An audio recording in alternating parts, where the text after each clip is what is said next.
भारत और चीन के राजनयिक संबंधों के 75 साल पूरा होने के मौके पर नई दिल्ली के चीनी दूतावास ने एक कार्यक्रम का आयोजन किया। इसमें मुख्य अतिथि के तौर पर भारत के विदेश सचिव विक्रम मिस्री ने हिस्सा लिया। इस मौके पर चीन के राजदूत शुई फेंगहांग और विदेश सचिव विक्रम मिस्री ने मिलकर केक काटा। ये एक संकेत है कि किस तरह से भारत और चीन अपने संबंधों को तेजी से सामान्य करने की ओर बढ़ रहे हैं। इस मौके पर अपने संबोधन में चीन के राजदूत ने कई बातों के साथ साथ एक खास बात कही।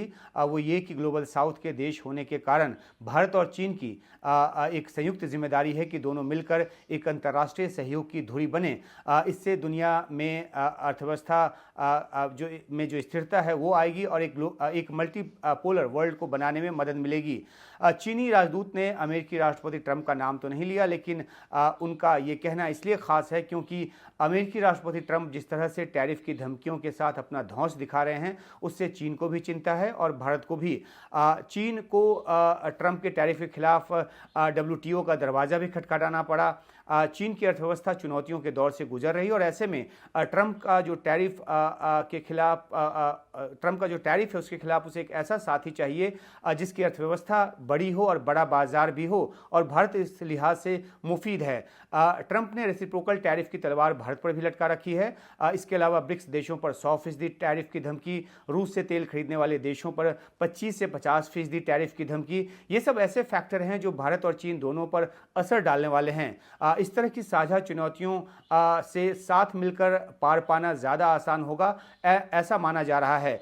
गलवान झड़प के बाद लगभग 4 साल तक चले सीमा विवाद को लेकर सहमति बन जाने की बात जो है वो दोनों देशों की तरफ से की गई है और इसके बाद आपसी तनाव खत्म कर नए संबंधों का सूत्रपात हुआ है। पीएम मोदी कजान में चीनी राष्ट्रपति शी जिनपिंग से मिले और उसके बाद संबंधों के सुधार में और तेजी आई है।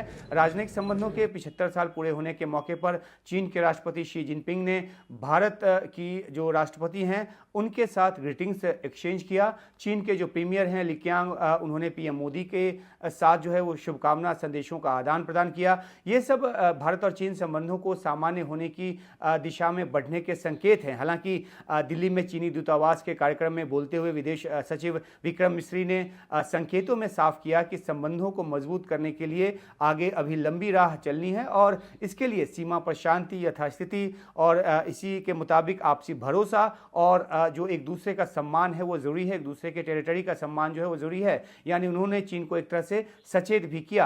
अहम बात यह है कि भारत और चीन बड़े व्यापारिक साझेदार रहे हैं और ट्रंप के टैरिफ से पार पाने के लिए दोनों के बीच नज़दीकी आर्थिक सहयोग जो है वो बहुत ज़रूरी है। वैश्विक अस्थिरता के दौर से निपटने के लिए चीन तमाम देशों से बाजार खोलने का अनुरोध कर चुका है। जानकारी के मुताबिक भारत जो है वो चीनी सामानों पर नॉन टैरिफ बैरियर जो है उसमें रियायत देने की मंशा जता चुका है और साथ ही ये भी कि चीन के विदेशी निवेश जो कि भारत में हो उसके लिए नियम कायदों को भी सरल किया जा सकता है, ऐसी मंशा भी जताई गई है। लेकिन हाथी और ड्रैगन का जो ये टैंगो है कैसे वर्क करता है ये आगे की बातचीत से तय होगा।